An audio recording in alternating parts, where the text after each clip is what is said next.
Very happy and interesting. Optimistic would be relief. One word? Excited. Overwhelmed. Exciting. Fantastic. Amazing. Exciting. Deadline. Cut. Library, friends, group and teammates and deadline. Probably my basketball club. Shout out to RMIT basketball club. Yeah.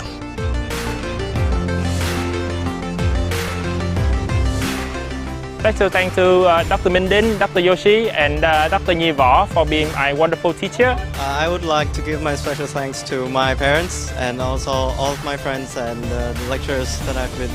I would like to send my special thanks to my mom, my dad, and also my brother.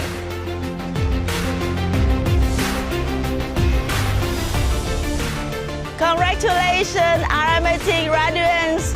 Finally, you make it! I wish you all the best for your future endeavor and love life too. Congratulations, you guys. You guys have made it. It has been a great journey so far, and I wish you all have a great and bright future ahead. Cô cũng muốn gửi lời các bạn là chặng đường nó còn dài, mà bắt đầu từ bước đầu thì nói chung là kỹ năng của mình học ra ngoài đời nó sẽ được thành công và mọi người đều thành công tốt đẹp. Proud of you guys. I think you're doing a fantastic job out there. Good luck in your future. Knock 'em dead. Là nhân cái ngày tốt nghiệp thì cô chú cũng chúc cho con gái và cũng như giống như tất cả các bạn Tân Khoa là một hành trình mới thành công và nhiều sức khỏe. Congratulations to all the graduates today. Really deserve it. Thank you. Class of 2023. Wish you all the best.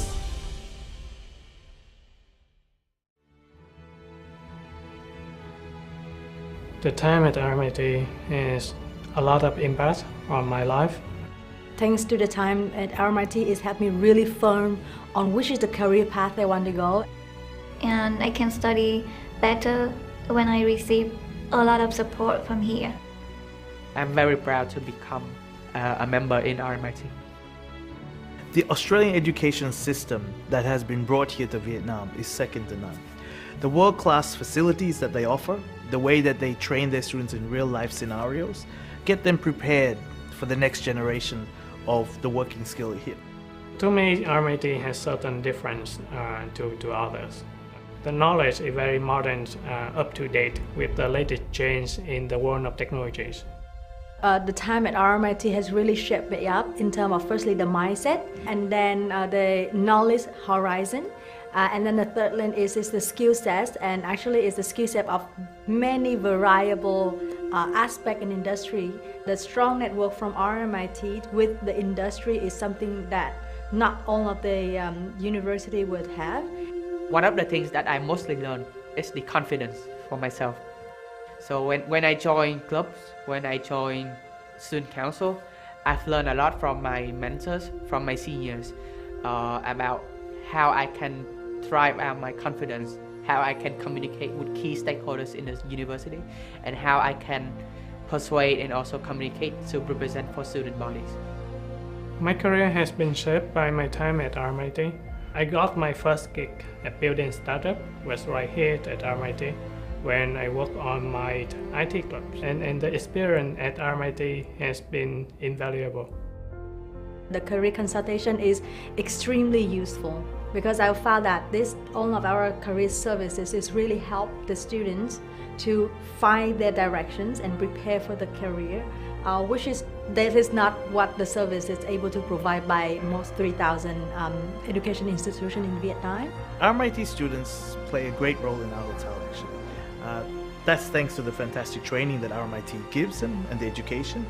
They're able to bring a new aspect of operational efficiency even to our hotels. Here at Sofitel Saigon Plaza, we actually try to fast-track a lot of our RMIT students into senior management, as we believe they have an immense potential. And the fact that RMIT is preparing them for these skills through their tourism management programs is an extremely plus point for us. I hope that I can work for NGOs or educational services or social services because I receive support a lot in my life. I hope that I can have a chance to do something that not just benefit for myself but can be useful for others. So RMIT University offer the courage for students to speak up, and also the environment that are inclusive. That's are the key factors. That's why I consider RMIT as my second family.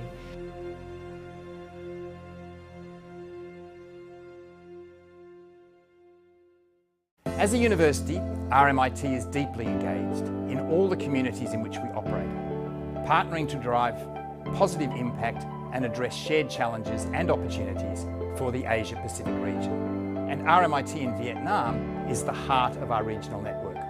Vietnam has a growing population of youth who will flow through to higher education aid over the next 15 years. And as we look ahead, rapid workforce changes indicate that most of the new jobs on the horizon for these hopeful young people will require post-school qualifications. So it's important that RMIT be at the forefront of the technological developments that will transform jobs and work environments. And we are. And we will partner with industry and government on workforce transformation. We will also contribute to sustainable development in the wider Asia-Pacific. With these goals in mind, it quickly became evident to me that we would need to invest in our systems, property and technology, and also ensure that we have the right kind of senior leadership on the ground here in Vietnam. I've always been passionate about education and the way it transforms lives. And not just the life of the individual student, but the lives of their family and their community as well. And this is true everywhere, but I've found it particularly inspiring right here in Vietnam. because I see how especially committed our students are, how clever and determined, and there's nothing better than being part of that. RMIT is renowned for offering exceptional education and practical industry experience, and we have an incredible team of academics and professional staff in Saigon South, Hanoi and Da Nang. And I truly believe that Vietnam is the centre of Southeast Asia and the future is bright, and I'm thrilled to have this opportunity and grateful to contribute. The time at RMIT has a lot of impact on my life. Thanks to the time at RMIT, it's helped me really firm on which is the career path I want to go. And I can study better when I receive a lot of support from here. That's why I consider RMIT as my second family. I'm very proud to become a member in RMIT.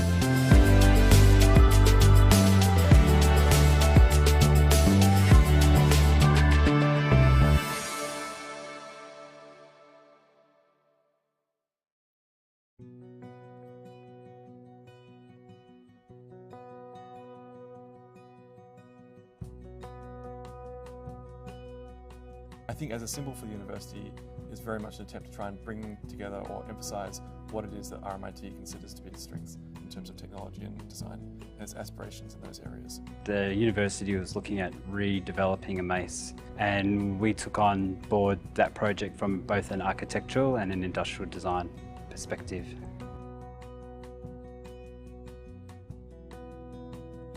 So the project really became a collaboration between the different types of work that we do. So the work that I do is focused on algorithmic design, computational design, and we were looking at what is the relationship between what are effectively bottom-up processes of design and the way they relate to more direct formal modelling and manipulation of form. So I guess one of the key things about this project is it's supposed to bring together the leading work that's happening in design and also in technology at the school. So part of this technology is software side technology in terms of design process, and part of this has got to do with the technology involved in actually fabricating or making the mace. One of the really interesting things that we were able to do with that algorithmic process was to look at how we actually optimize the structure of that algorithm. Because effectively the swirl patterns within the mace, some of them aren't able to be manufactured in the printer itself. So we're able to write some software that went in and actually looked at all of the geometry that wasn't buildable, and we could remove that geometry from the algorithm and then replace it with geometry that would allow us to build the structure of the mace in the titanium 3D printer. The algorithm loosely fits into a category that's described as a behavioural algorithm, or in this case it's a multi-agent algorithm. This is an algorithm that we see a lot within natural systems. So it's the underlying algorithm that operates within flocks of birds, schools of fish, the way social insects interact. And it's an algorithm in which it looks at individual entities, and we describe them as agents, and the way those agents interact without any understanding of the overall flock or form or swarm, but simply through some very simple relationships to those that are immediately adjacent to them. And through all these thousands or millions of interactions, then some type of global behaviour emerges from that. For us, it was a really great project to look at those traditional form creation processes and then how to bring in the computational work through the swarm algorithms and how the structure could be reinterpreted from a new paradigm in terms of additive manufacturing. So the mace is printed in 4 parts. So it has these three primary joints, and this is limited by the size or the bed size of the 3D printer. The 3D printer is laying down layers of titanium, which are very, very thin, and then it's welding those together effectively with a laser.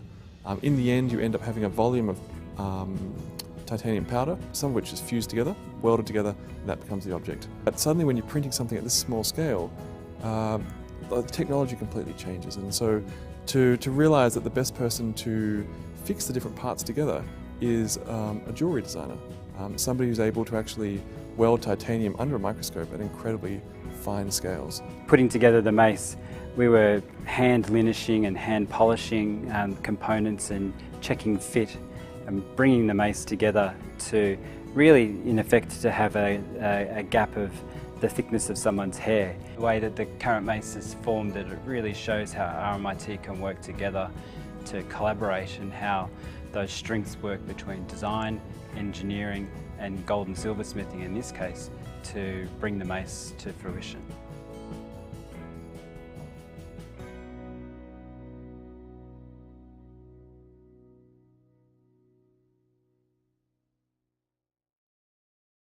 As a university, RMIT is deeply engaged in all the communities in which we operate, partnering to drive positive impact and address shared challenges and opportunities for the Asia-Pacific region. And RMIT in Vietnam is the heart of our regional network. Vietnam has a growing population of youth who will flow through to higher education age over the next 15 years. And as we look ahead, rapid workforce changes indicate that most of the new jobs on the horizon for these hopeful young people will require post-school qualifications. So it's important that RMIT be at the forefront of the technological developments that will transform jobs and work environments. And we are. And we will partner with industry and government on workforce transformation. We will also contribute to sustainable development in the wider Asia-Pacific. With these goals in mind, it quickly became evident to me that we would need to invest in our systems, property and technology, and also ensure that we have the right kind of senior leadership on the ground here in Vietnam. I've always been passionate about education and the way it transforms lives. And not just the life of the individual student, but the lives of their family and their community as well. And this is true everywhere, but I've found it particularly inspiring right here in Vietnam, because I see how especially committed our students are, how clever and determined, and there's nothing better than being part of that. RMIT is renowned for offering exceptional education and practical industry experience, and we have an incredible team of academics and professional staff in Saigon South, Hanoi and Da Nang. And I truly believe that Vietnam is the centre of Southeast Asia and the future is bright, and I'm thrilled to have this opportunity and grateful to contribute. The time at RMIT has a lot of impact on my life. Thanks to the time at RMIT, it's helped me really firm on which is the career path I want to go. And I can study better when I receive a lot of support from here. That's why I consider RMIT as my second family.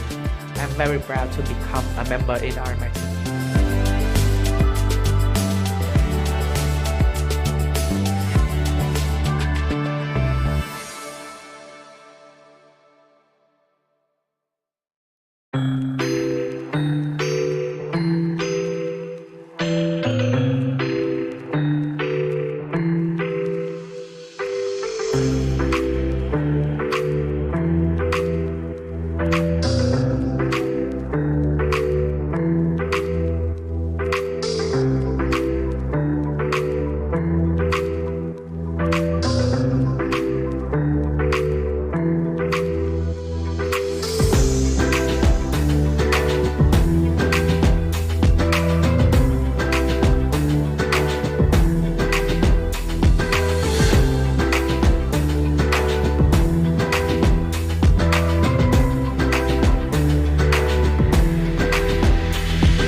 Welcome to RMIT Vietnam Graduation 2023.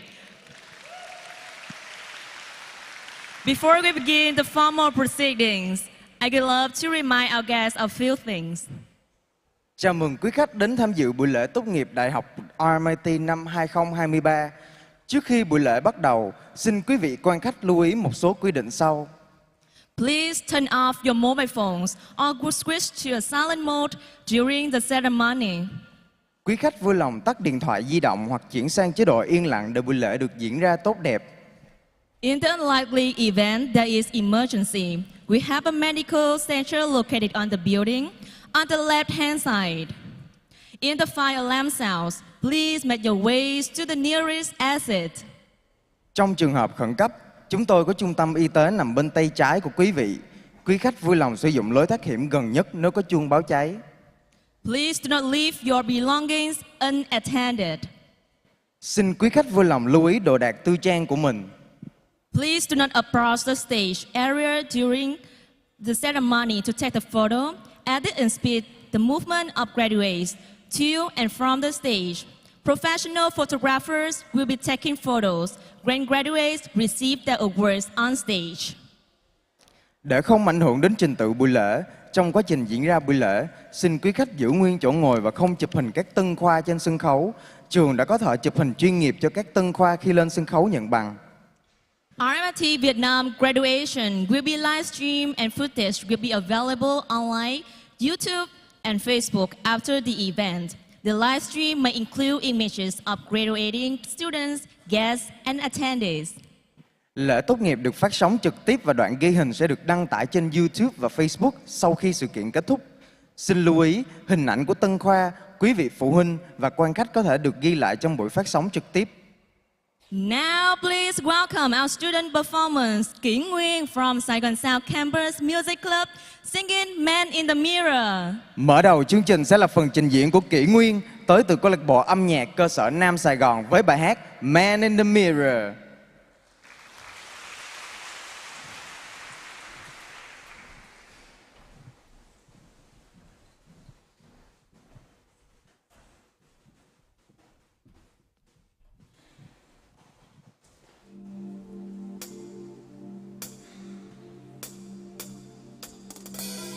I'm gonna make a change for once in my life. It's gonna feel so good, gonna make a difference, gonna make it right. As I turn off the collar on my favorite winter coat, it's when it's blowing my mind. I see the kids in the street with enough to eat. Who am I to be blind, pretending not to see their needs? A summer disregard, a broken bottle top, and a one-man soul. They follow each other on the wind, you know, 'cause they got nowhere to go. That's what I want you to know. I'm starting with the man in the mirror. I'm asking him to change his way, and no message could have been any clearer. If you want to make the world a better place, take a look at yourself and then they'll make that change.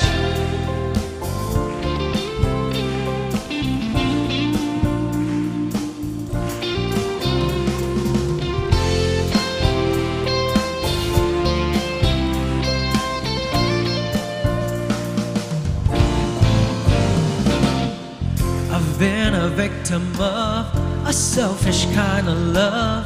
It's time that I realize that there are some with no home, not a nickel's alone. Could it be really me pretending that they're not alone? A willow deeply scarred, somebody's broken heart, and a washed out dream. They follow each other on the wind, you see, 'cause they got nowhere to be. That's why I'm starting with me. I'm starting with the man in the mirror. I'm asking him to change his way, and no message could have been any clearer. If you wanna make the world a better place, take a look at yourself and then they'll make that change. Come on, everybody! I'm gonna make that change today. Got to not, I'm gonna make that change. Come on, I'm gonna make that change today. Got to not, I'm gonna make that change. Come on, I'm gonna make that change today. Got to not, you got to not let yourself, brother. I'm gonna make that change today. Got to not, you got to not let yourself.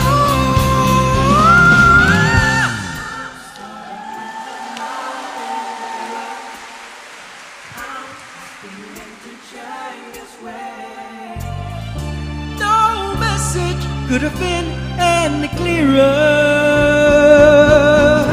If you wanna make the world a better place, take a look at yourself and then they'll make that change. Oh, yeah. And no message could have been any clearer. If you wanna make the world a better place, take a look at yourself and then they'll make that change. You gotta start it now. What you got the time, so when you close your eye and then you close your. Starting with the man in the mirror, I'm asking him to change his way. And no message could have been any clearer. If you wanna make the world a better place, take a look at yourself and then they'll make that change. Na na na na na na na na na.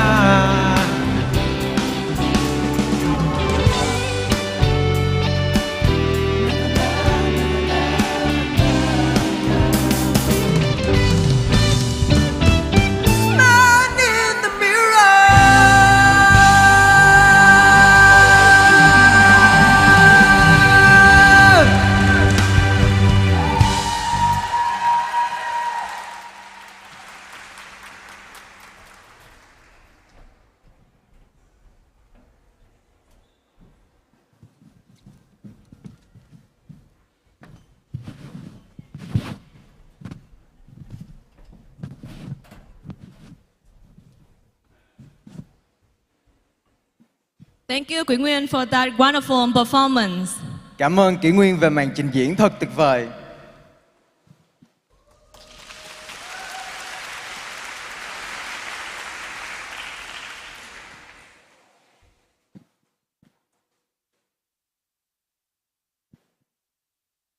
The ceremony will now begin with drum performance to welcome the academic procession. Buổi lễ sẽ bắt đầu với phần biểu diễn trống nghệ thuật để chào mừng đoàn đại biểu. Honorably joining the academic processions is Ms. Nguyễn Thị Phương Duy, who has witnessed and been contributing to the development of RMIT Vietnam over the past 15 years. Right now, Ms. Duy is holding an RMIT maze, a symbol of tradition and modernity, demonstrating the strength and innovations of RMIT University Vietnam over more than 135 years of establishment and development. Vinh dự đi cùng đoàn đại biểu hôm nay là cô Nguyễn Thị Phương Duy, người đã chứng kiến và đóng góp vào sự phát triển của Đại học RMIT Việt Nam trong hơn 15 năm qua. Cô Duy đang mang quyền trượng của Đại học RMIT, biểu tượng cho truyền thống và hiện đại, minh chứng cho sức mạnh và sự đổi mới sáng tạo của Đại học RMIT trong hơn 135 năm hình thành và phát triển.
Everyone, please stand for the academic procession. Xin mời toàn thể quý khách cùng các bạn sinh viên đứng lên để chào đón đoàn diễu hành danh dự.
Please remain upstanding for the Vietnamese and Australian national anthems.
Thank you. Please be seated.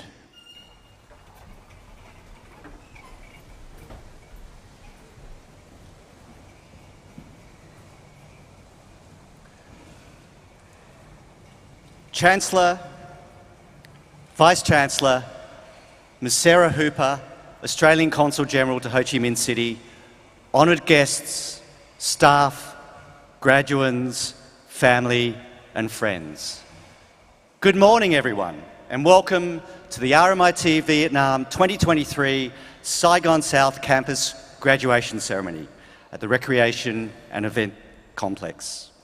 I'm Sherman Young, Deputy Vice-Chancellor Education and Vice President, and your MC for today's ceremony. It's always a great pleasure to be in Vietnam and to be a part of one of the greatest events of RMIT University's calendar. It's now my great pleasure to introduce RMIT's Vice-Chancellor and President, Professor Alec Cameron.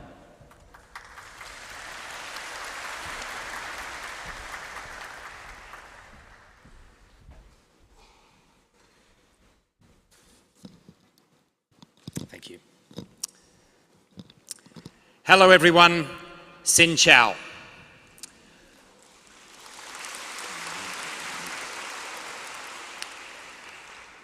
I'm Professor Alec Cameron, Vice-Chancellor and President of RMIT University. And what a special moment this is for you and your families.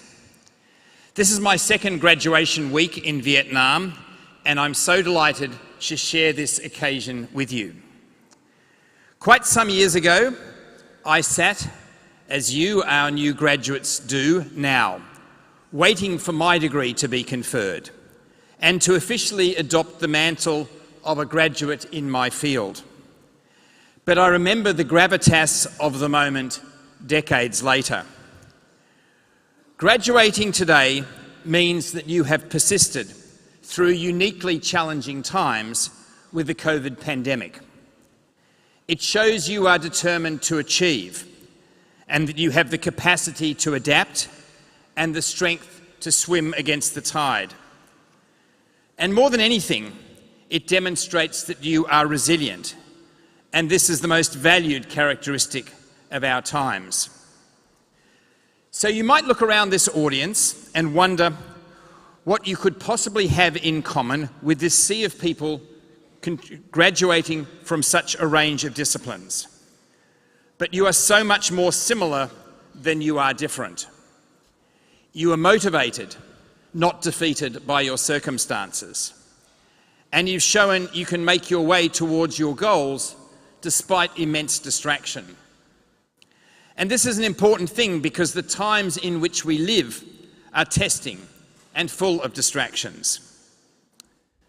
Thank you for putting your trust in RMIT to equip you yourself with the knowledge, skills and networks to set you on your path. We hope that you have enjoyed the experience and that you will return throughout your careers. You now join the ranks of nearly 500,000 RMIT graduates living and working in over 150 countries. So I also encourage you to engage with our alumni network and to see the friendships you've made to date as only the beginning. These days, more than ever, we need global citizens like you who are prepared for complex environments, and I will watch your contributions and achievements with interest and with pride. To the parents, family and friends, thank you for supporting this amazing group of people. Education is life-changing, and not only for each graduate, but also for their community and the generations to come. And to our graduates, I speak when I say on behalf of the whole university that you are very much ready for whatever lies ahead, and we are so proud of you. Congratulations and enjoy the celebrations.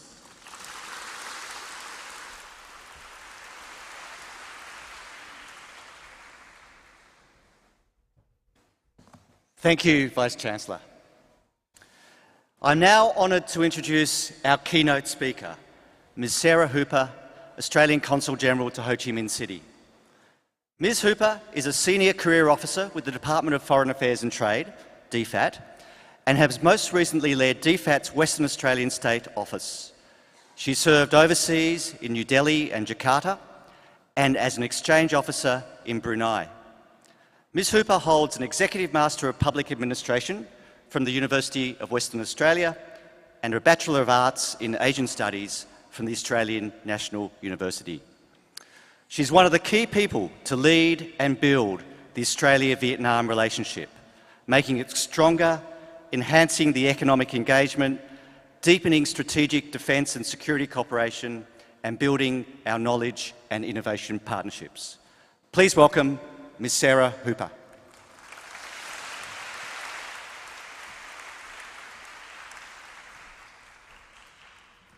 Thank you. RMIT Chancellor Ms. Peggy O'Neill, RMIT Vice-Chancellor and President Professor Alec Cameron, RMIT Vietnam Pro-Vice-Chancellor Professor Claire Mackin, Graduates of the class of 2023, RMIT staff, distinguished guests, families and friends. It is a great honour to join your graduation celebrations today as Australian Consul General to Ho Chi Minh City. And I want to begin by congratulating the class of 2023 for your accomplishments. While we all hope the worst of COVID is behind us, it needs to be acknowledged that for a lot, if not most of you graduating today, studying under a COVID lockdown was part of your university experience.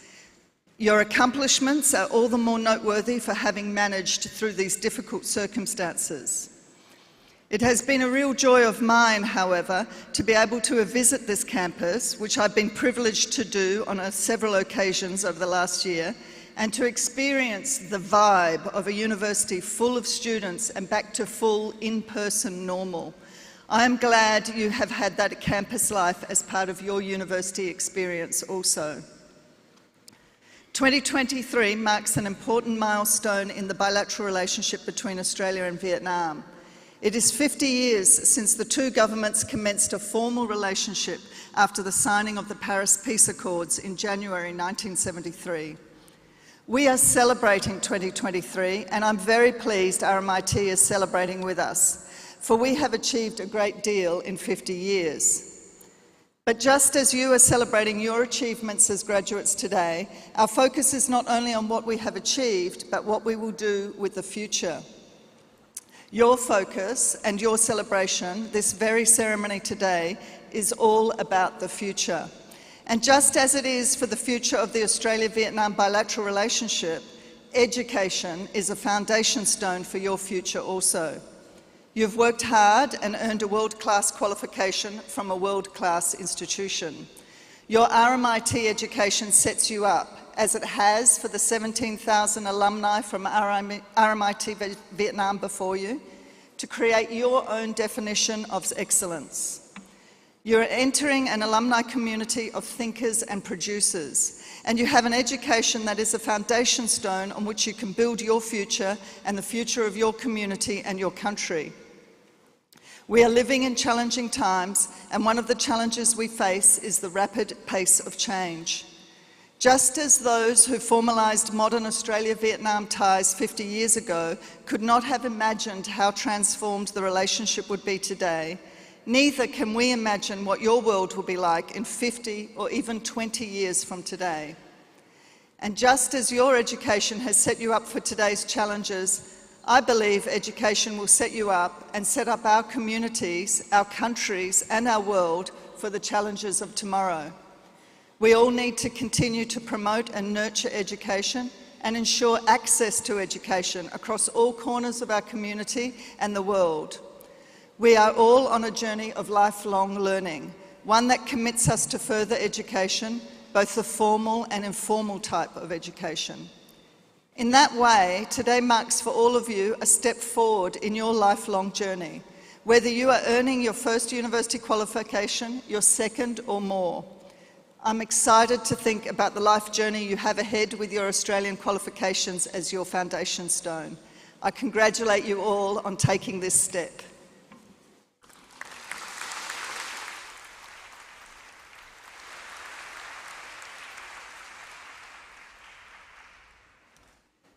Thank you very much, Ms. Hooper. Can we now please welcome the Chancellor of RMIT University, Ms. Peggy O'Neill, AO, to join me for the certification of awards.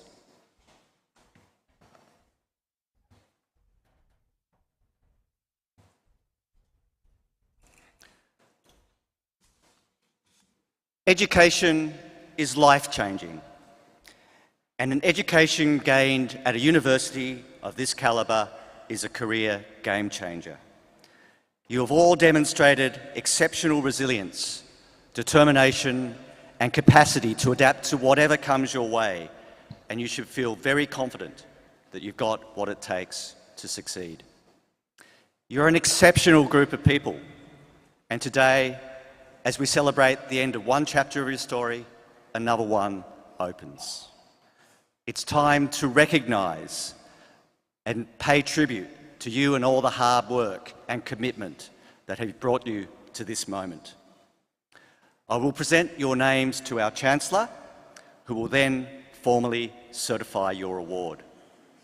So graduands, can I please ask you now to stand?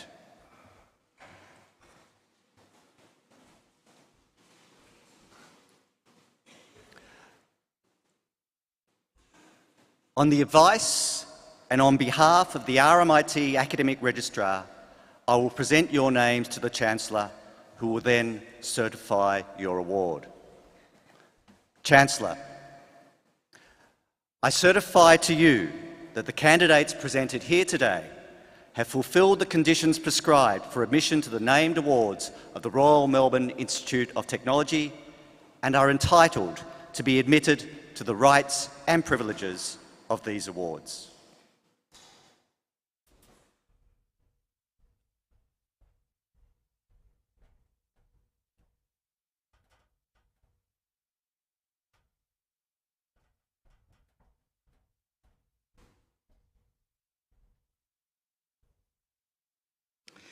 By virtue of the authority vested in me by the Council of RMIT University, I admit the duly authorized candidates on this list to the appropriate award of RMIT University and to all the rights and privileges of graduation.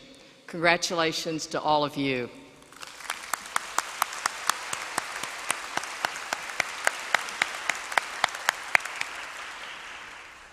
Well done, graduates, and I hope you feel just as proud of everything you've achieved as we do on your behalf. Please be seated. And thank you, Chancellor. It is now time to individually acknowledge our graduates for 2023. I'd like to call on Professor Julie Kogan, Deputy Vice-Chancellor, Business of Law and Vice President, Professor Claire Mackin, Pro-Vice-Chancellor and General Director of RMIT Vietnam, and Professor Robert McClellan, Dean of the Business School, to present graduates from the College of Business and Law.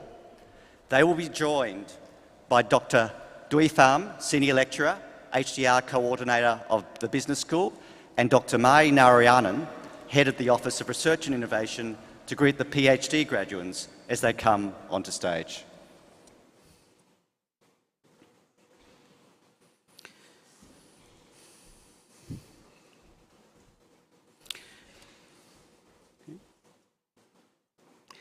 Distinguished guests, ladies and gentlemen, today we are fortunate to be able to celebrate and recognise the achievements of RMIT doctoral graduates.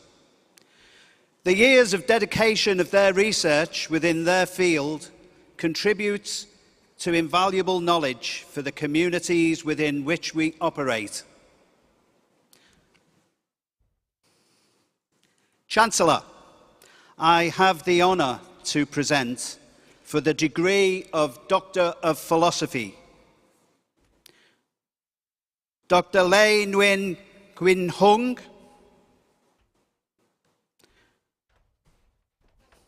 Dr. Nguyen Nop Huy,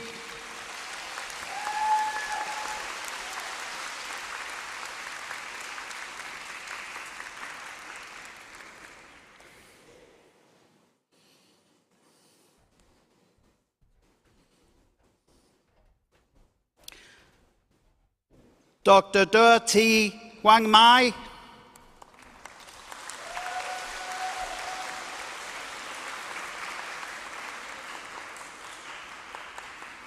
Dr. Chung Thi Thuet Nan,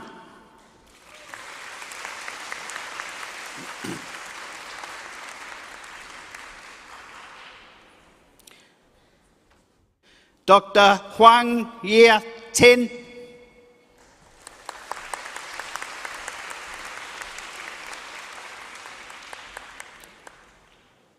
Dr. Nguyen Nat Min,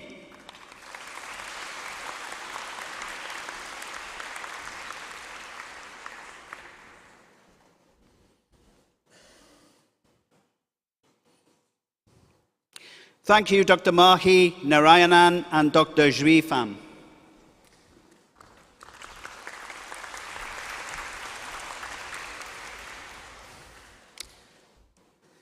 And now, for the degree of Master of Global Trade with distinction.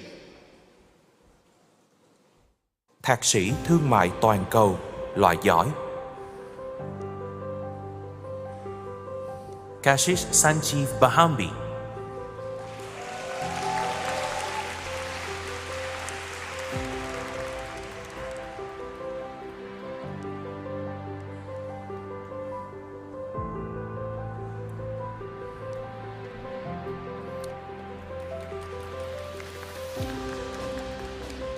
For the degree of Master of Global Trade. Thạc sĩ Thương mại toàn cầu. Phan Thục Anh.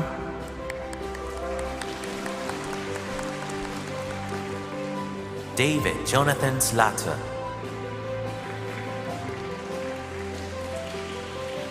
Mai Kỳ Duyên.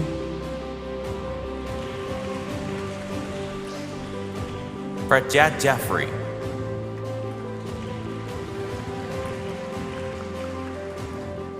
Vũ Lê Hà.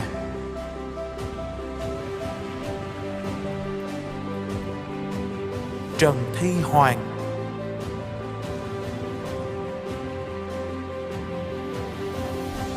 Jason Andrew Lott. Jeremy Boitier.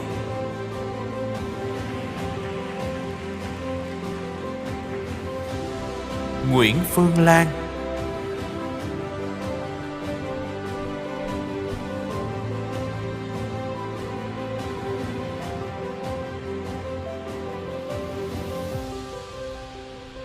Manuela Spiga.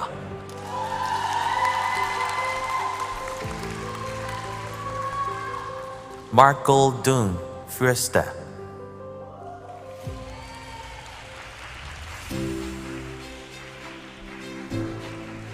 MD Shafia Rahman Rana.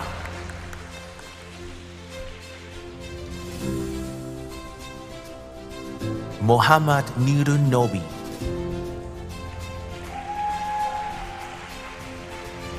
Nguyễn Thị Thanh Nhàn.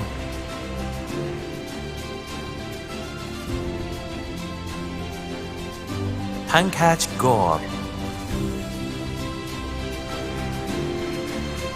Đỗ Thị Thảo Phương.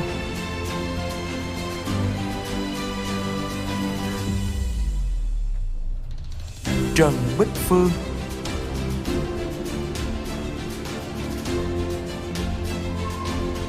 Ngô Thu Quỳnh.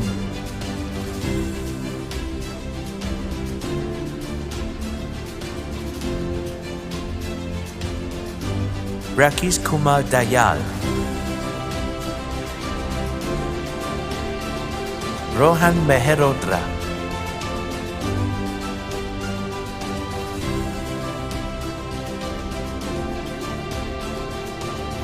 Đặng Huy Thành. Oitia Jean.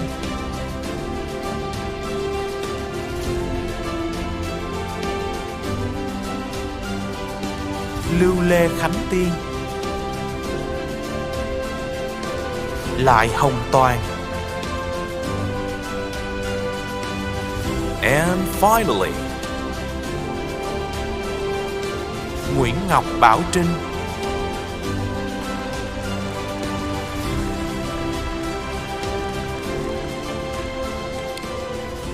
For the degree of Executive Master of Business Administration.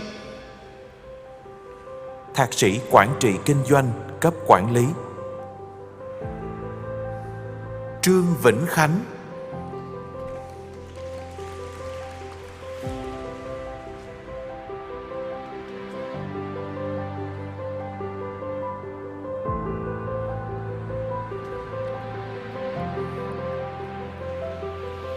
For the degree of Master of Professional Accounting with distinction. Thạc sĩ kế toán chuyên nghiệp loại giỏi. Thái Trần An Hạ.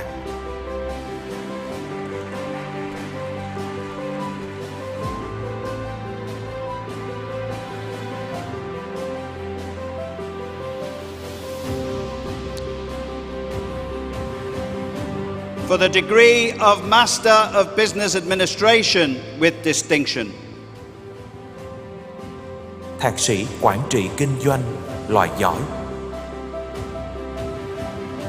Trần Hồng Mỹ Dung.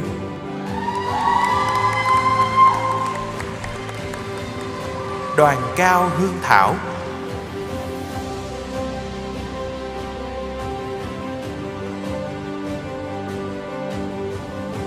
And finally,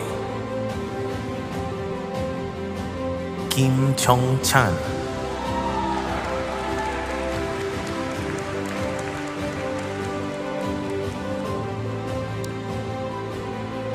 For the degree of Master of Business Administration,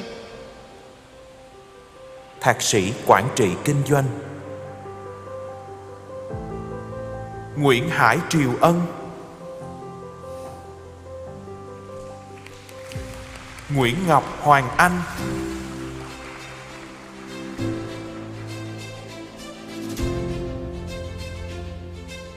Nguyễn Thanh Bình.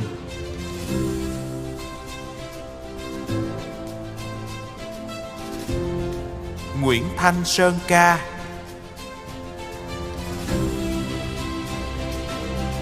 Lê Thành Công.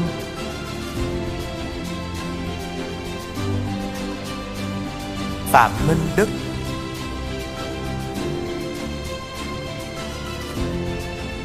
Nguyễn Thái Dũng.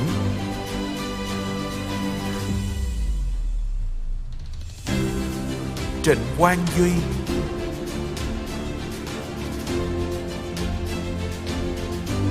Lưu Quốc Duy.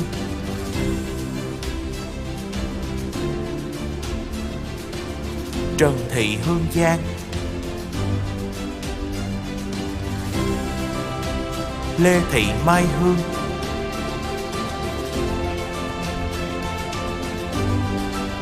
Lê Trường Huy.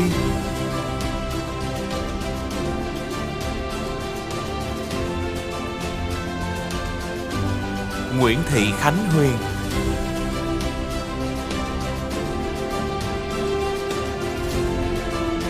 Trang Xuân Khu.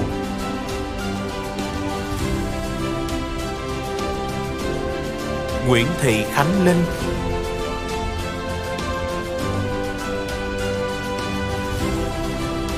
Đặng Thị Ngọc Linh.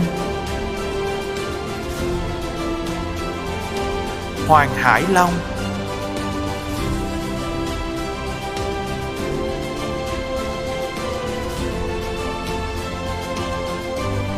Trương Thiện Luân.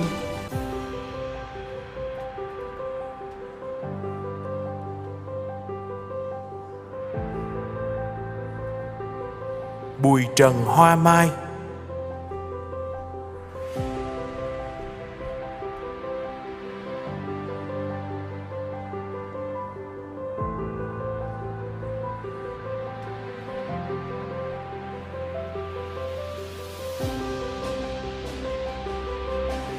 Trần Thị Bảo Minh.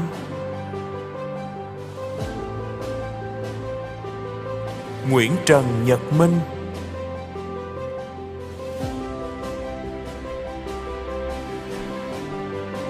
Nguyễn Khánh Quang Minh.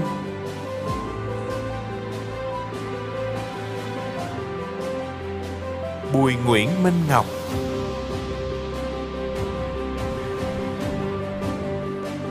Nguyễn Thị Quỳnh Như.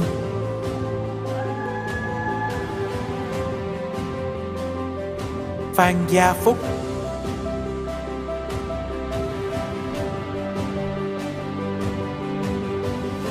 Nguyễn Minh Phương.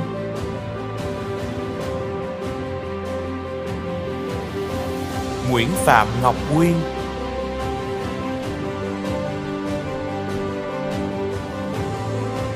Đoàn Ngọc Quyên.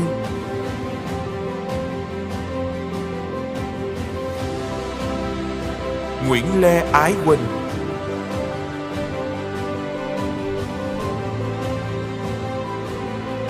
Mai Trúc Quỳnh. Lương Viễn Tài.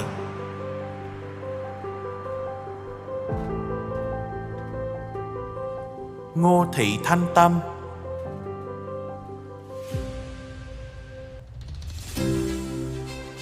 Huỳnh Nhật Thành,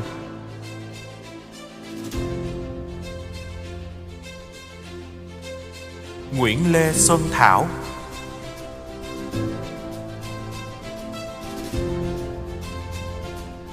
Đoàn Minh Thiện,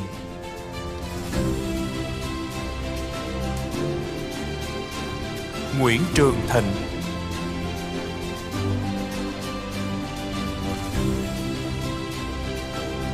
Lê Đức Toàn,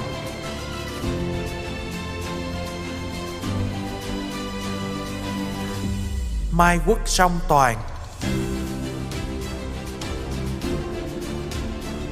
Nguyễn Dương Quỳnh Trân,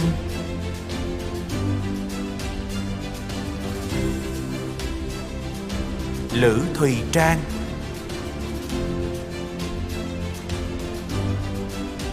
Lê Thụy Thùy Trang,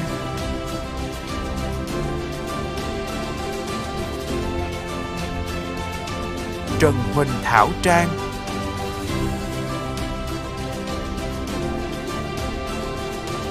Nguyễn Cao Cửu Trường,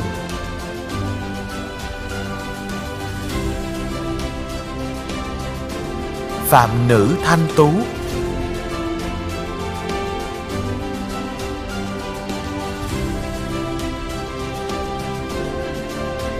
Phạm Lê Hồng Tú,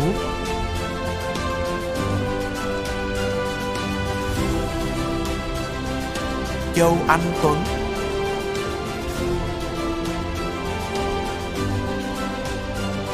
Lâm Minh Tùng,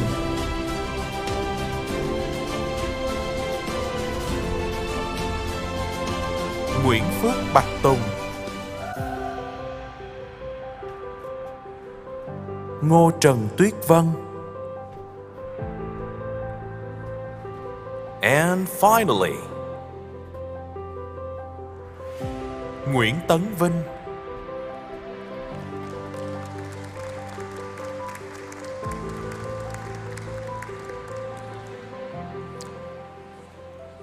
for the degree of Master of International Business with distinction. Thạc sĩ Kinh doanh quốc tế, loại giỏi. Bùi Công Danh. And finally, Bùi Đình Quyền.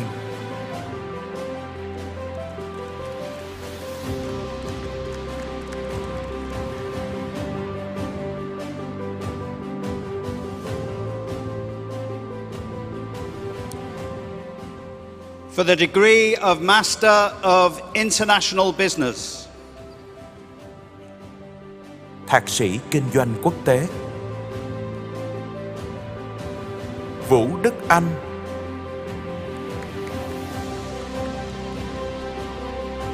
Dương Cao Trọng Hiếu.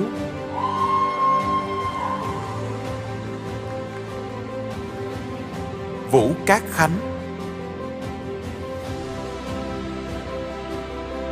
Nguyễn Thị Hoàng Kim.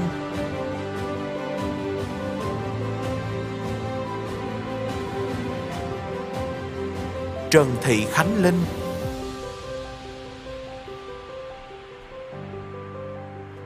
Nguyễn Lê Bình Minh.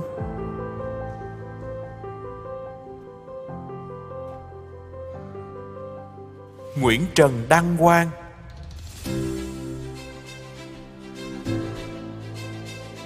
Lâm Quang Thắng. Thái Vương Thu.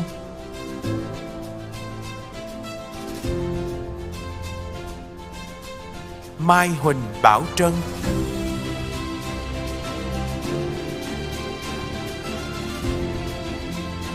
And finally,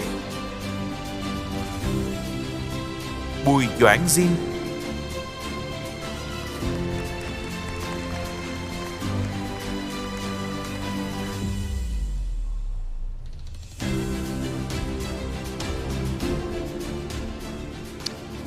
For the degree of Bachelor of Business Information Systems. Cử nhân kinh doanh, hệ thống thông tin trong kinh doanh.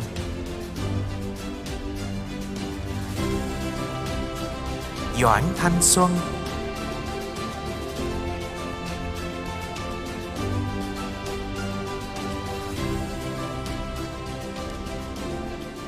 For the degree of Bachelor of Business, Digital Business with distinction. Cử nhân kinh doanh kỹ thuật số, loại giỏi. Nguyễn Minh Hằng.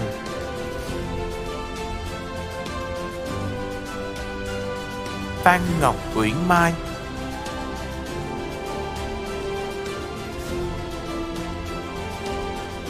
Phan Nguyễn Thục Nhi.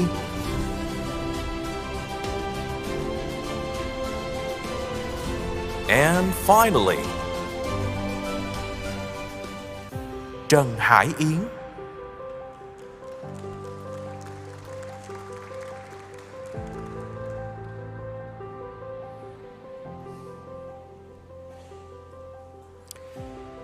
For the degree of Bachelor of Business, Digital Business.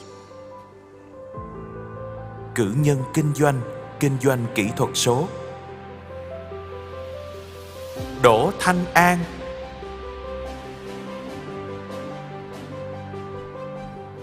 Đỗ Lê An Bình.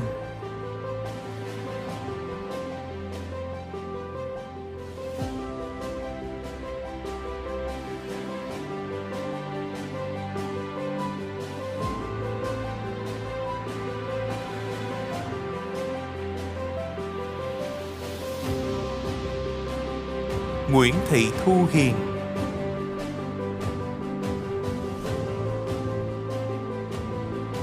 Lê Khánh Linh.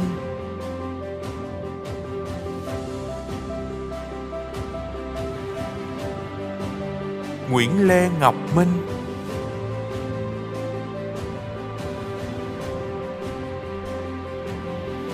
Trần Bảo Trâm.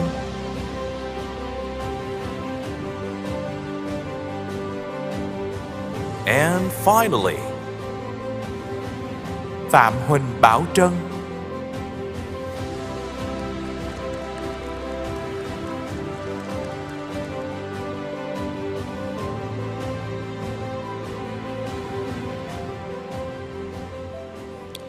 For the degree of Bachelor of Business, Human Resource Management with distinction. Cử nhân kinh doanh, quản trị nguồn nhân lực, loại giỏi. Ngô Doãn Minh Khanh. Vũ Ngọc Khánh Linh.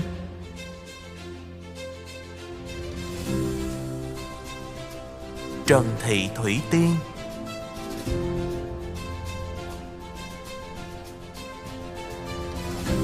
and finally, Nguyễn Hoàng Du Vân.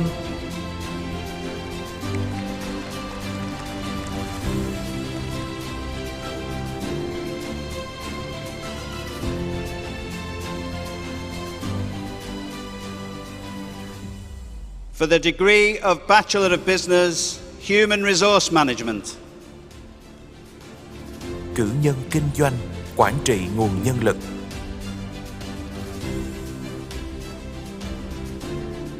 Trang Kim Anh. Đỗ Tường Vân Đan.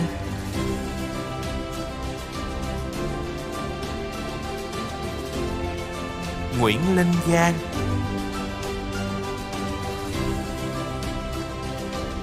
Lương Thảo Nguyên.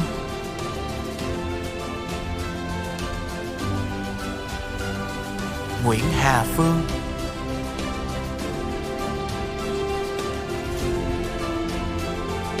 Đặng Lê Mai Phương.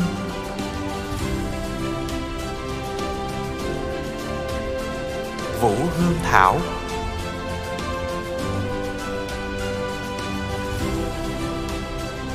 Trần Bích Thi.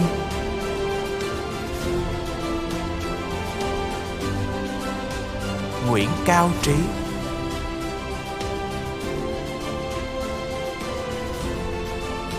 Nguyễn Lê Hoài Trinh.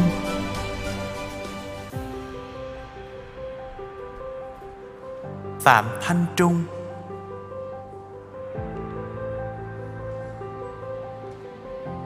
And finally, Quách Yến Vi.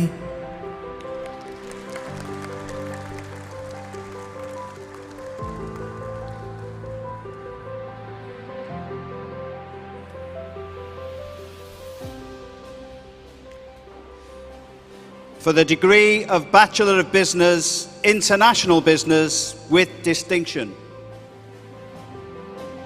Cử nhân kinh doanh quốc tế, loại giỏi. Nguyễn Hà Anh, Đỗ Hà Phương Anh,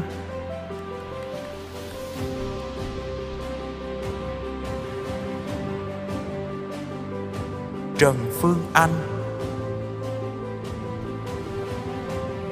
Daniel Velez Trejos,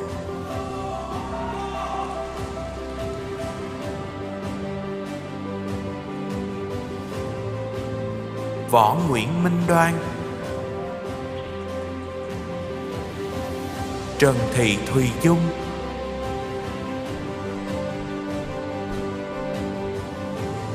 Phạm Nhật Dương,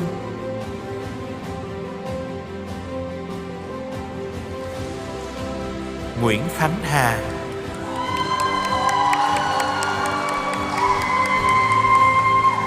Vũ Nguyễn Ngọc Hân,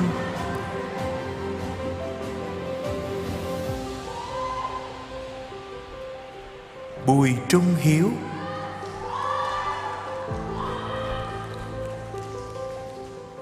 Nông Thái Hoàng,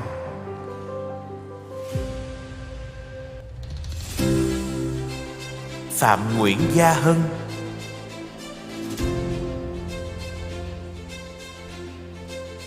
Lâm Anh Huy,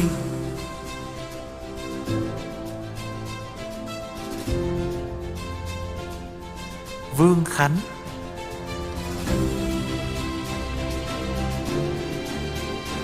Trần Hoàng Mai,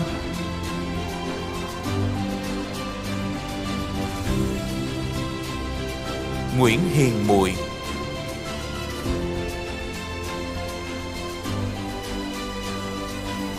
Lê Hoàng Anh Mỹ,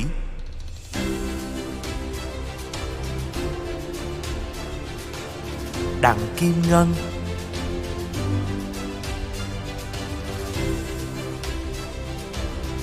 Nguyễn Phạm Bảo Ngọc,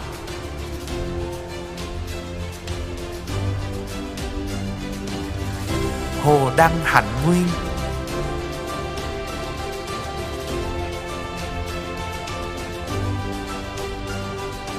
Lê Minh Nhật,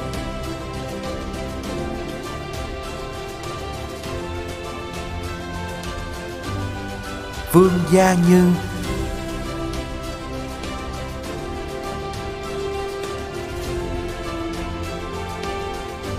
Đinh Thị Hồng Nhung, Cao Đặng Phúc,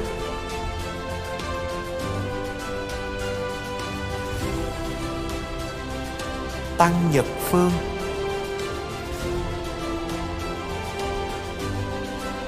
Nguyễn Thanh Nguyệt Thảo,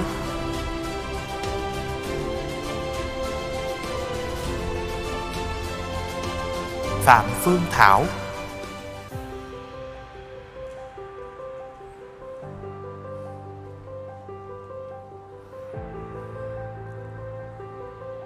Trần Ngọc Khánh Trân,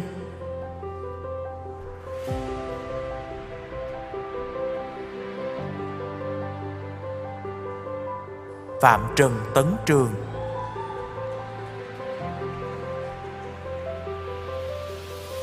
Ngô Quán Tùng,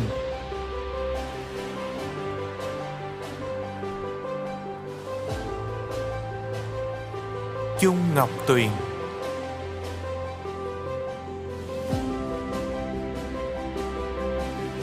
Nguyễn Trần Thảo Uyên,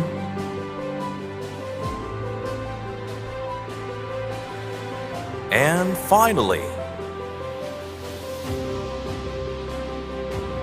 Nguyễn Thúy Vân,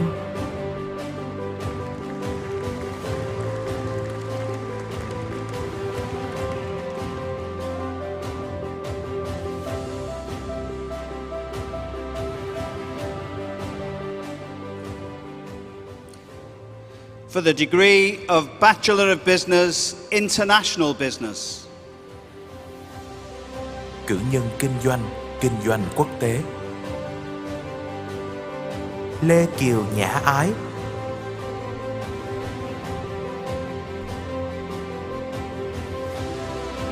Ân Gia An.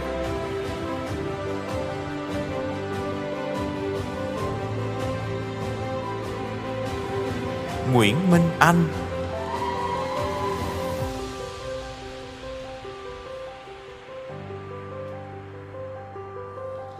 Phạm Nguyễn Quỳnh Anh. Lý Trâm Anh.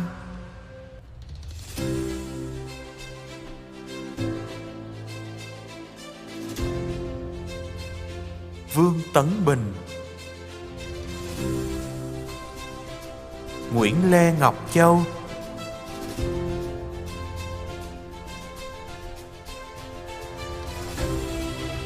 Trần Nguyễn Thùy Châu.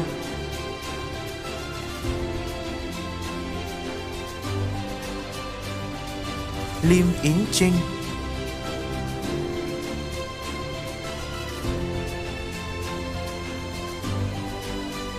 Phan Tấn Phúc Cường.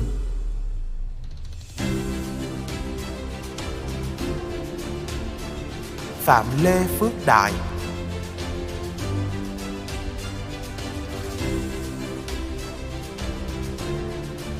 Nguyễn Trần Nguyên Đức.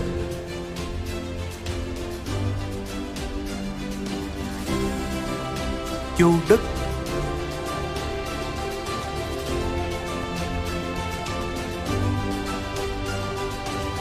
Nguyễn Đức Dương.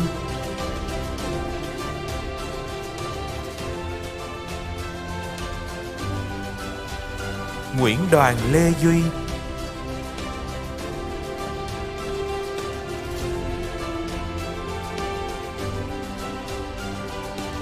Phạm Hoàng Giang.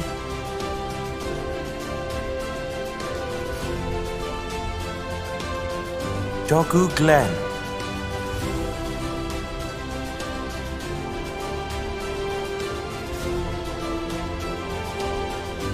Lâm Hồng Hà.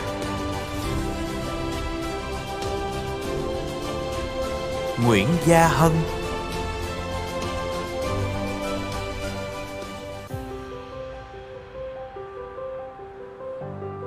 Hà Lê Gia Hân.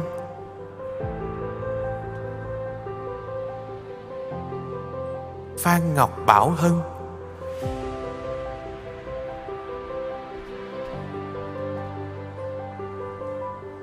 Thái Minh Hân.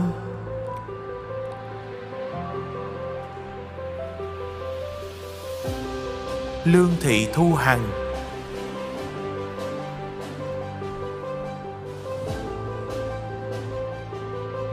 Đặng Nhất Hào.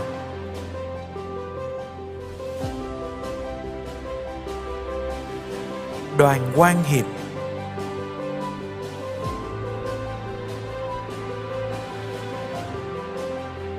Lê Trần Trung Hiếu.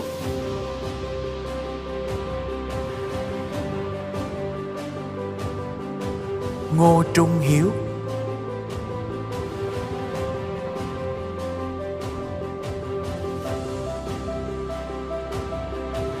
Hồ Trung Hiếu.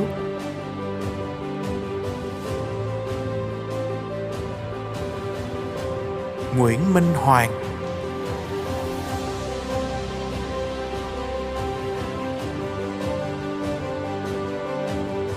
Phạm Hồng.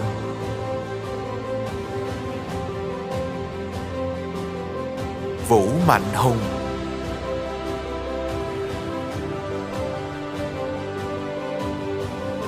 Bùi Ngọc Xuân Hương.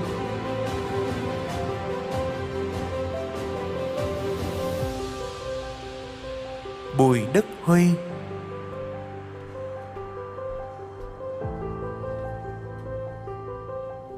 Phạm Hoài Huy.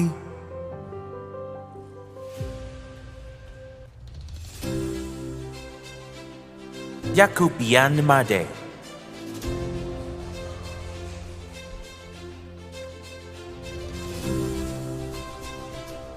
Kim Chi Won.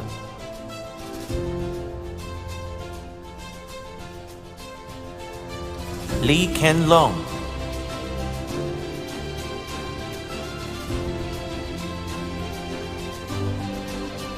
Dân Miễn Khả,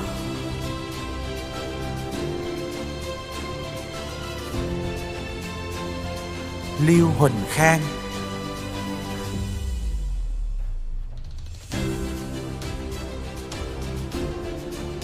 Nguyễn Thoại Khang,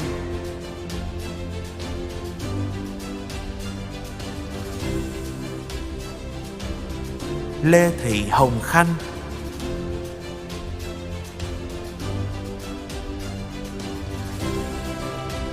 Nguyễn Diệu Khanh,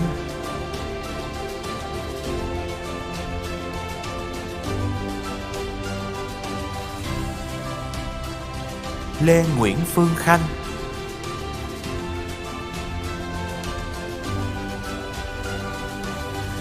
Nguyễn Lê Phương Khanh,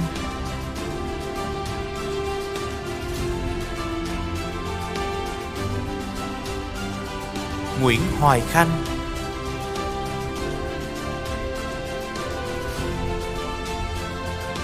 Lâm Hân Khiết,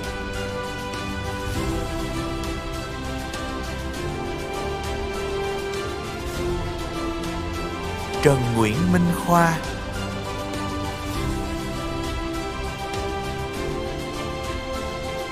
Đoàn Minh Khoa,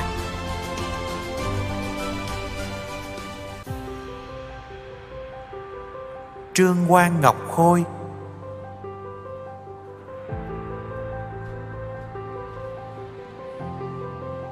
Nguyễn Hoàng Khôi,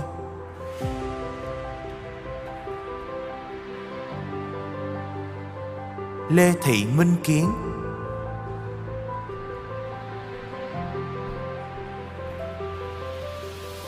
Nguyễn Anh Kiệt,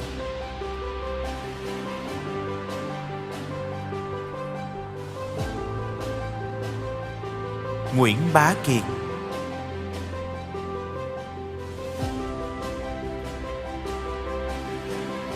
Đàm Tuấn Kiệt,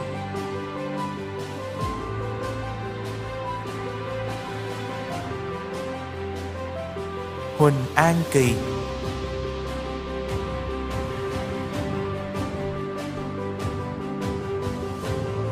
Kiêu Bin Chang,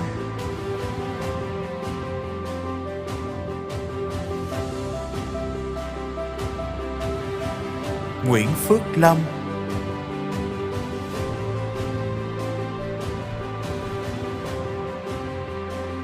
Nguyễn Thu Lam,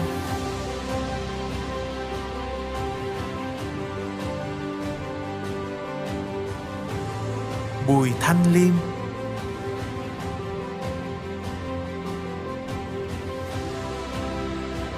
Trần Phương Linh,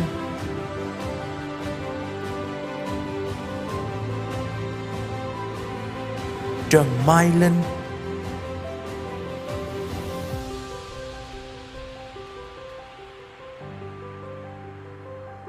Phan Mỹ Linh,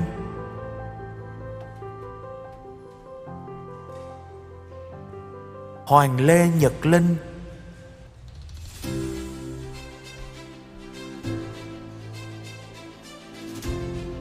Nguyễn Thùy Linh,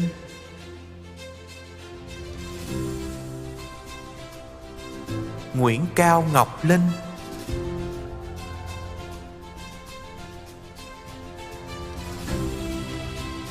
Phạm Ngọc Khánh Linh,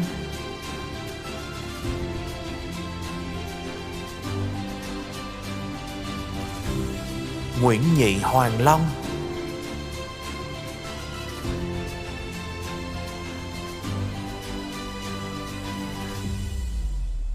Phạm Thanh Mai,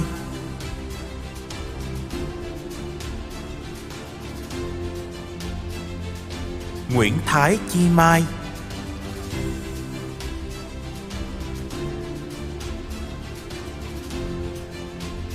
Vũ Thị Phương Mai,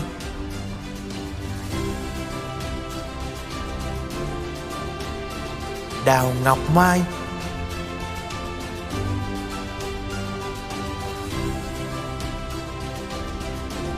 Nguyễn Công Minh,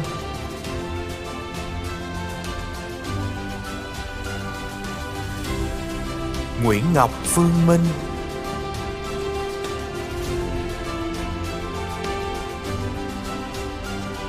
Trần Hà My,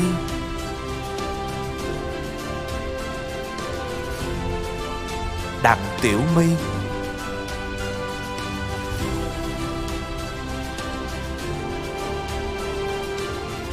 Đỗ Ngọc Thảo My,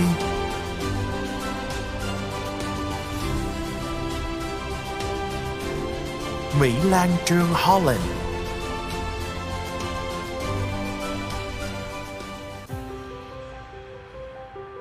Nguyễn Đình Phương Nam,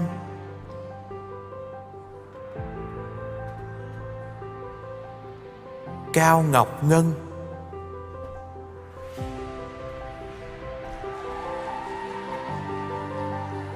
Nguyễn Bảo Ngân,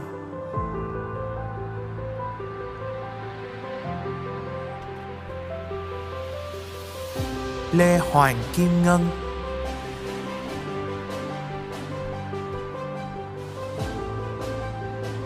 Dương Mỹ Nghi,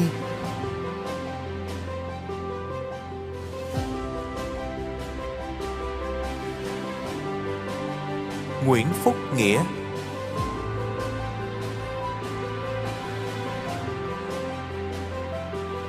Thái Nguyễn Hồng Ngọc,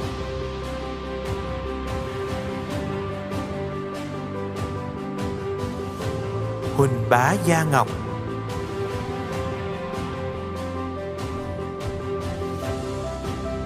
Nguyễn Ánh Ngọc,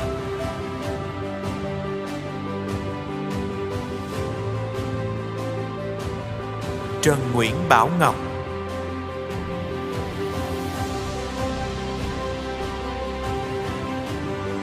Huỳnh Thái Nguyên,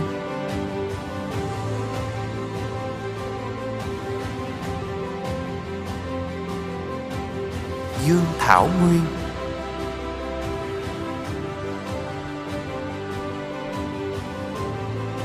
Nguyễn Khôi Nguyên,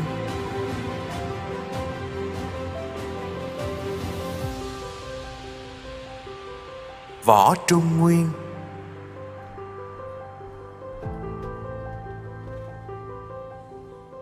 Nguyễn Khôi Nguyên,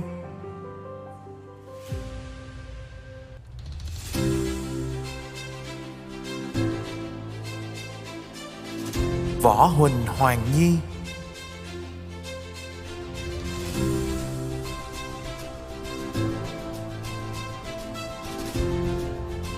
Lê Ngọc Linh Nhi,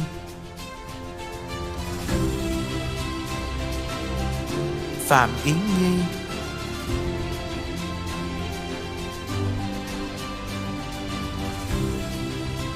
Linh Chí Nhiên,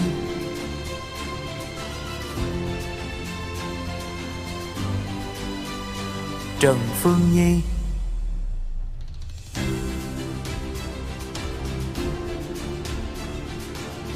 Trần Huỳnh Khánh Như,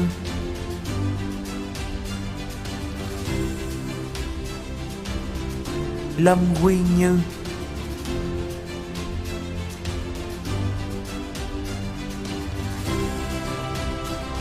Phạm Hồng Nhung,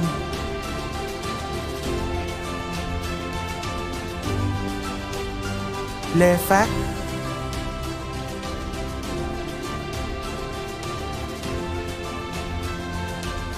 Trần Thế Việt,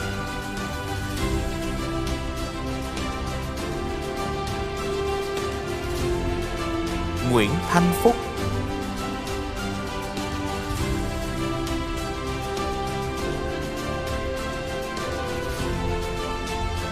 Nguyễn Bùi Duy Phúc, Hồ Thị Nam Phương,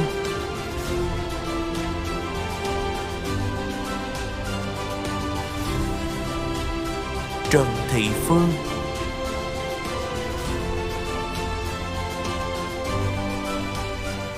Võ Trần Mai Phương,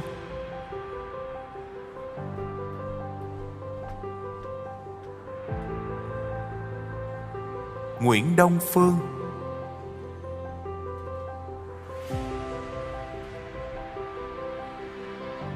Nguyễn Đức Quang,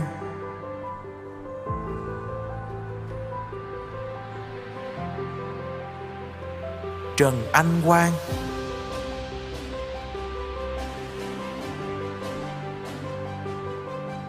Đinh Ngọc Quỳnh,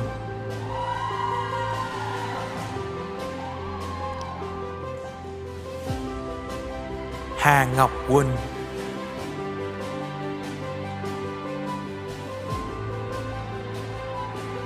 Nguyễn Lê Thiên Quỳnh,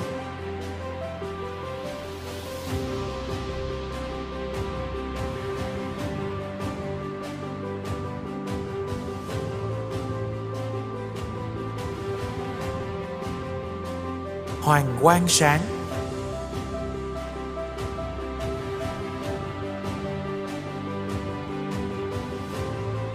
Iserin,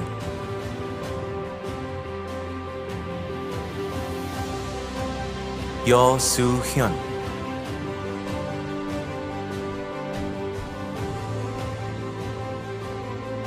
Phạm Tấn Tài,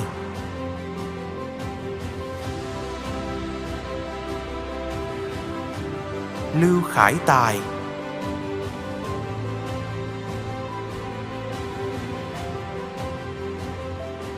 Trương Quỳnh Tâm,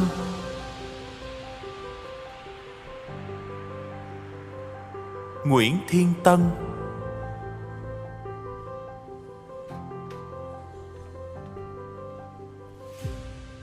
Nguyễn Quyết Thắng,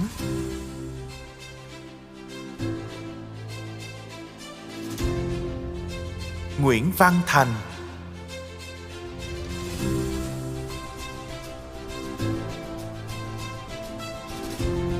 Lữ Kim Thanh,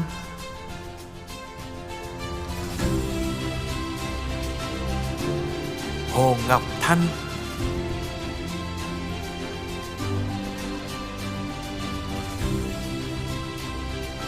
Nguyễn Phương Thảo,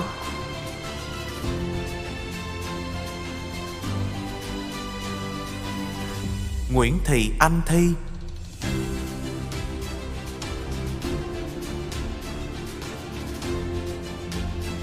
Nguyễn Hoàng Thi,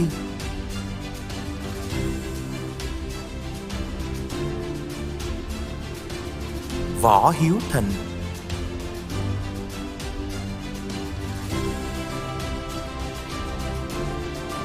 Ngô Quốc Thịnh,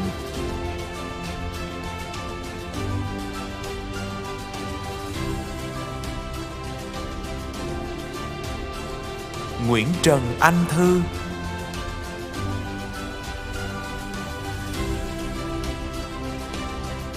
Đỗ Anh Thư,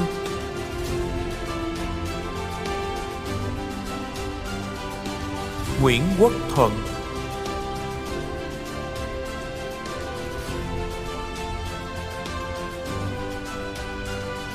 Nguyễn Minh Thi,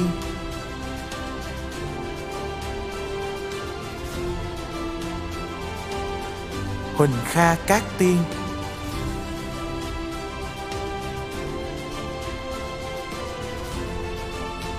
Sú Thế Tịnh,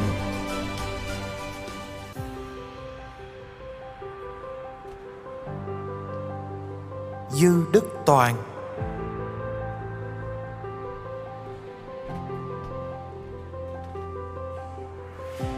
Trịnh Hoàng Thảo Trân,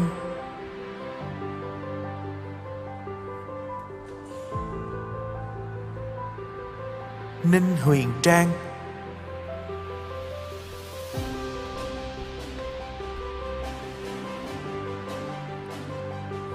Vũ Thiên Trang,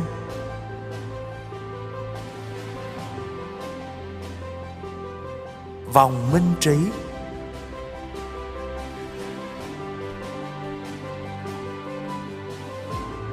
Phan Lý Khánh Trinh,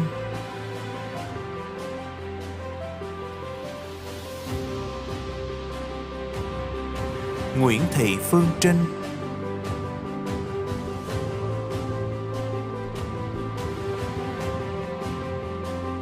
Lương Viết Trực,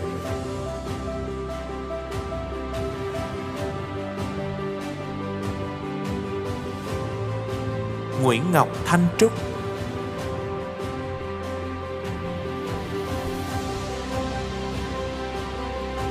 Đặng Thị Minh Trân,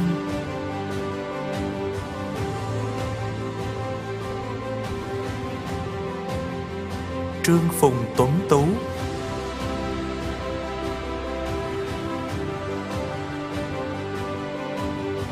Võ Lê Xuân Tùng,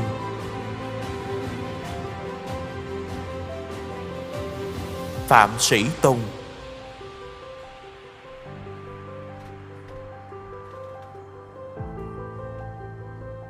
Nguyễn Cát Tường,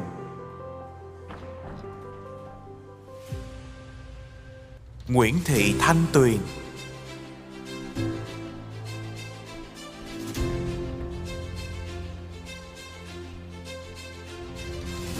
Trần Võ Minh Uyên, Lê Hồng Uyên,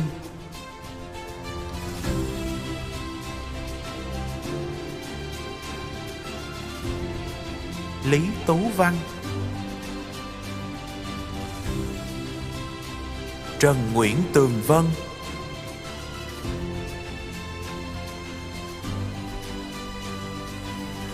Tô Phi Vân,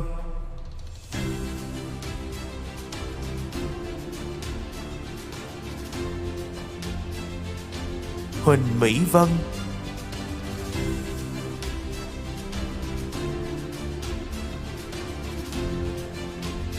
Trần Tường Vi,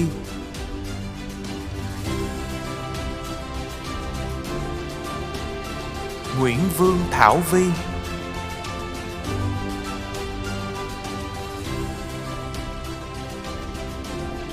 Ngô Tiến Vĩ,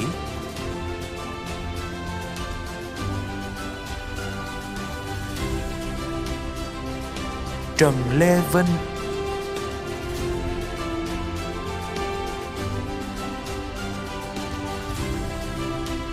Nguyễn Phương Khánh Vi,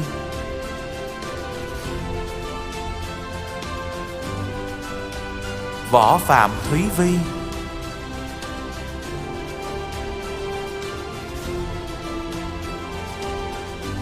Nguyễn Hoàng Hà Vi,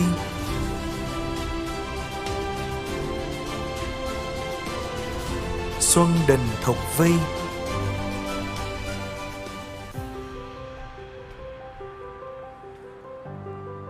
Nguyễn Thúy Vi,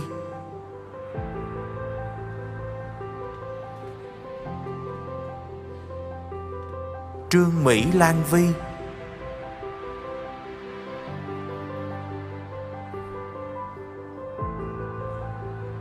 Lê Hoàng Nam William,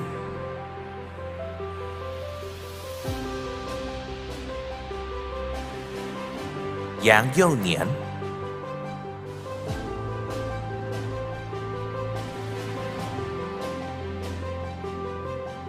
and finally, Nguyễn Lê Minh Tú,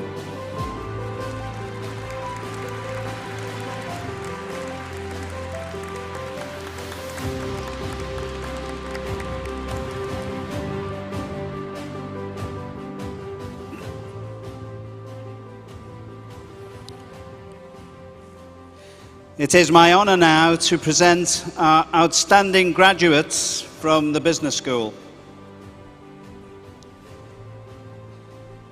For Bachelor of Business Human Resource Management, Nguyen Hoang Ju Van.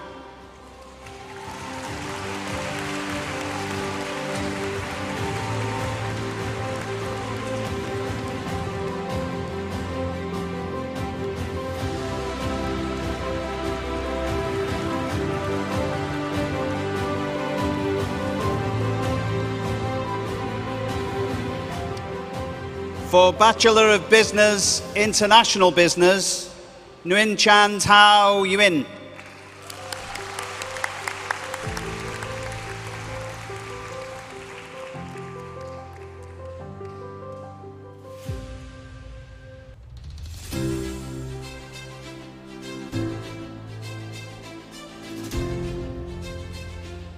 That concludes the presentation of graduates from the College of Business and Law. Congratulations to our outstanding graduates and all college graduates.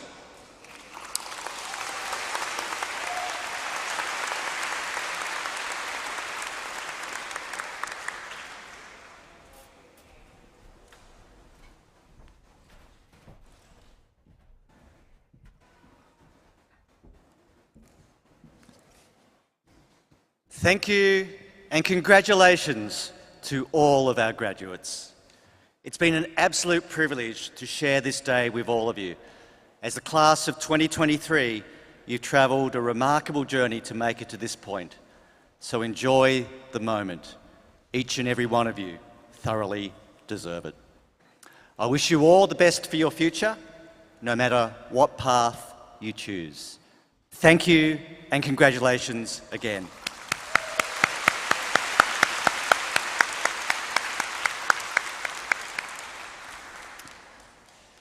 Ladies and gentlemen, please stand for the removal of the mace and the exit of the academic procession.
Ladies and gentlemen, please remain in your seat for live streaming of the group photo.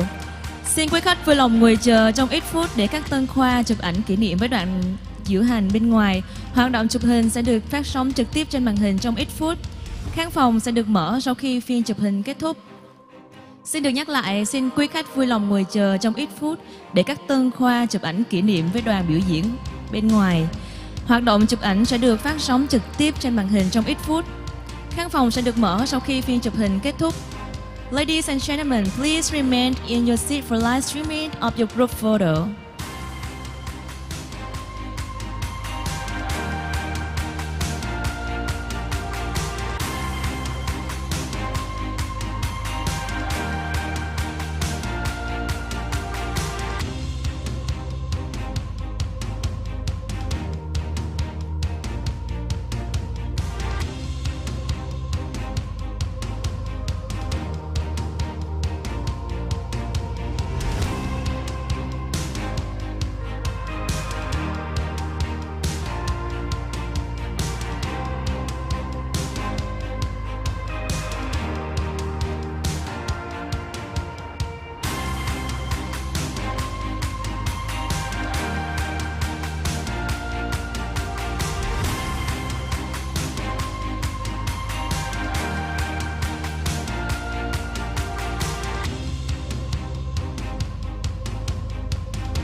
Thank you for waiting.